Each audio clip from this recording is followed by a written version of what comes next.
Ada orang kadang-kadang dia kata apa, kita dalam hidup ni ada bahasa yang simple, kita faham bahasa tu kan. Orang Melayu banyak jugalah perkataan macam kita sebut hospital bersalin. Bukan hospital tu yang bersalin, orang perempuan yang bersalin, tapi perkataan tu kita faham, hospital tempat wanita bersalin, itu maksud dia. Tapi hospital tempat wanita bersalin panjang lah, jadi kita panggil hospital bersalin.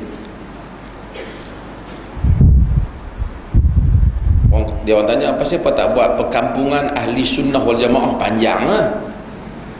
Benda macam tu tak payahlah, maksud sunnah lah, maksud mengamalkan sunnah, banyaklah andaian. Sebab itu bila kita baca bahasa satu kaum, kita kena faham apa yang dia faham.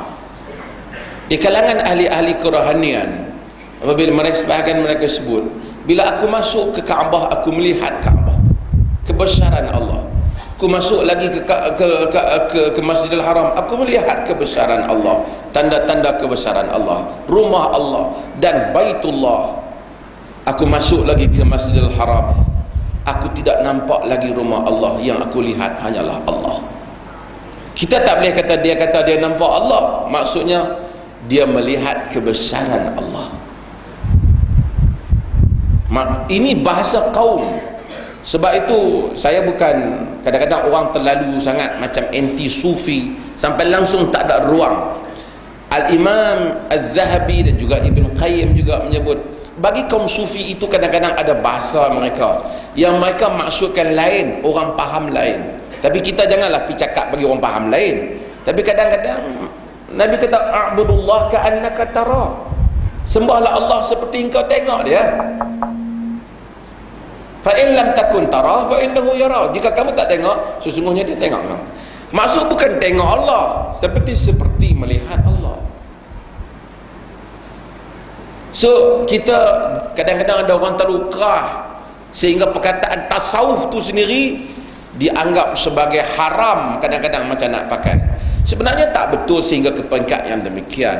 Walaupun ahli-ahli muhaqqiqin tidak berapa gemar sebahagian mereka dengan perkataan sufi dan seumpamanya, tapi saya ingat ini hanyalah istilah. Yang penting apa yang terkandung di dalam istilah itu.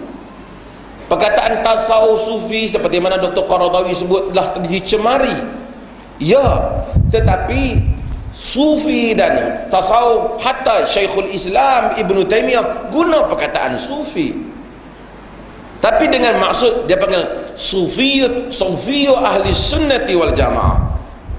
Orang sufi ahli sunnah wal jamaah, maksudnya ahli kerohanian. Walaupun mereka lebih condong menggunakan perkataan tazkiyatun nafs dan seumpamanya, tapi kita tak payah bertengkar pada istilah tu. Kita kena berbincang, yang kau amal tu ikut sunnah Nabi ke tak? Apa yang kau amal tu ada dalam hadis Nabi ataupun tak ada dalam hadis Nabi sallallahu alaihi wasallam.